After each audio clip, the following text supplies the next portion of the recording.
Hello class, welcome back to my channel. ये video class 7th 8th class के students के लिए है। स्टूडेंट्स, आज हम लोग हिंदी में पत्र लिखना सीखेंगे। स्टार्ट करते हैं। पुस्तकें मंगवाने के लिए पुस्तक विक्रेता। तो स्टूडेंट्स, आप लोगों को पुस्तकें मंगवानी है। इसके लिए आप पुस्तक विक्रेता को पत्र लिखेंगे। तो उसके अंदर आप पूरी जानकारी देंगे कि आपको कौन सी बुक चाहिए, कौन से विषय की बुक चाहिए और कितनी चाहिए, सब कुछ। तो आई होप आप लोगों को क्वेश्चन समझ में आया होगा। आप भी एग्जाम में ठीक इसी तरह क्वेश्चन को पहले समझेंगे, देन उसके बाद पत्र को लिखना शुरू करेंगे। स्टार्ट करते हैं स्टूडेंट। तो सबसे पहले LHS यानी लेफ्ट हैंड साइड से सब कुछ लिखा जाता है। जैसे यहाँ लिखा गया है, सेवा में प्रबंधक महोदय। तो आप लोग यहाँ पर प्रबंधक महोदय लिखेंगे स्टूडेंट्स। क्यों? क्योंकि यहाँ पर पुस्तक मंगवाने के लिए पुस्तक विक्रेता को पत्र लिखने के लिए बोला गया है। तो आप लोग प्रबंधक महोदय लिख देंगे, यानी जो भी मैनेजमेंट करेगा। इसके बाद आप लोग एक कोई भी पब्लिकेशन का नाम लिख देंगे। ये जैसे यहाँ लिखा गया है, कॉन्वेंट पब्लिकेशन। आप कोई भी पब्लिकेशन का नाम लिख देंगे। आगे बढ़ते हैं। इसके बाद आप लोग एड्रेस लिखेंगे, छत्ता गोसाई नई सड़क दिल्ली 6। स्टूडेंट्स, यहाँ वो एड्रेस आएगा जहाँ से आप लोगों को पुस्तकें मंगवानी है। तो अगर आप लोग एड्रेस नहीं लिख पा रहे या आपको पब्लिकेशन का नहीं पता है, तो आप ये वाला लिख सकते हैं, कॉन्वेंट पब्लिकेशन, छत्ता गोसाई नई सड़क दिल्ली 6। इसके बाद स्टूडेंट्स, आप लोग महोदय लिखेंगे और पत्र को लिखना शुरू करेंगे। रिक्वेस्ट से स्टार्ट करते हैं। तो सबसे पहले रिक्वेस्ट के साथ बोला गया है कि निवेदन ये है कि मुझे निम्नलिखित पुस्तकों की आवश्यकता है। तो आप बताएंगे मुझे काफ़ी किताबों की ज़रूरत है, आप इन्हें डाक द्वारा।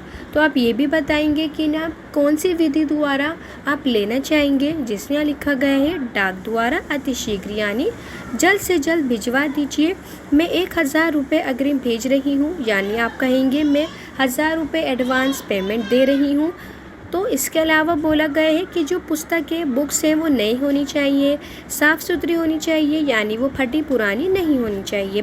तो आगे बोला गया है जो पुस्तकें स्टूडेंट्स वो कटी फटी तथा अव्यवस्थित ना हो। जो भी मैंने आप लोगों को समझाया कि जो बुक्स हैं वो बिल्कुल फ्रेश पीस हो, बिल्कुल फ्रेशनेस हो, पुस्तकों का विवरण निम्नलिखित है। तो आप लोग बताएंगे कि जो मेरी पुस्तकें हैं, मुझे कौन कौन सी पुस्तकें मंगवानी है, उसका रिकॉर्ड इस तरह है।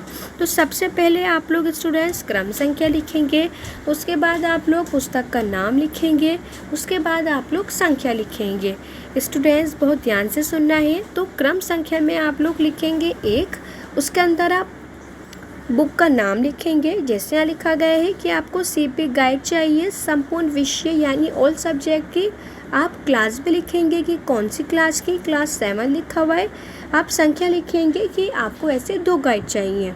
फिर आप 2 डालेंगे। अगेन CP मानचित्र वाली यानी मैप की बुक चाहिए क्लास 7 की, और चाहिए कितनी, 5 चाहिए। CP व्याकरण सुबोध यानी आपको हिंदी व्याकरण ग्रामर की बुक चाहिए, और कितनी चाहिए, 3 चाहिए। माध्यमिक कक्षाओं के लिए यानी बेसिक क्लासेस के लिए। इसके बाद आपको CP निबंध संचय यानी पैराग्राफ से रिलेटेड बुक चाहिए, और कितनी चाहिए, 3 चाहिए। इसके बाद आपको CP की ही इंग्लिश ग्रामर की चाहिए, और वो कितनी चाहिए, 4 चाहिए। तो स्टूडेंट्स, क्रम संख्या, पुस्तक का नाम और संख्या लिखना बहुत ज़रूरी है, अदरवाइज़ आप लोगों के मार्क्स कट हो जाएंगे। आगे पढ़ते हैं। आई होप आप लोगों को समझ में आ रहा होगा। लास्ट वाली लाइन में हम लोग आशा लिखते हैं कि जिसको हम पत्र लिखकर भेज रहे हैं, हम उससे क्या उम्मीद रखते हैं, क्या होप्स रखते हैं। जैसे यहाँ लिखा है, आशा है कि आप शीघ्र ही इन पुस्तकों को डाक द्वारा भेज देंगे, यानी आपकी आशा ये है कि मुझे उम्मीद है कि आप जल्द से जल्द डाक विधि द्वारा से भेज देंगे। साथ धन्यवाद कॉमन रहेगा स्टूडेंट्स। आगे पढ़ते हैं। इसके बाद भवदीय शब्द भी कॉमन रहेगा। आप अपना नाम लिखेंगे, प्रभाष। ये स्टूडेंट्स, आप लोग अपना एड्रेस भी लिख सकते हैं लास्ट में। जैसे यहाँ लिखा गया है, 48 नेताजी रोड, आदर्श नगर, दिल्ली। आप कोई भी सूटेबल एड्रेस है, जो भी आपका एड्रेस हो, एंड में लिख के छोड़ सकते हैं।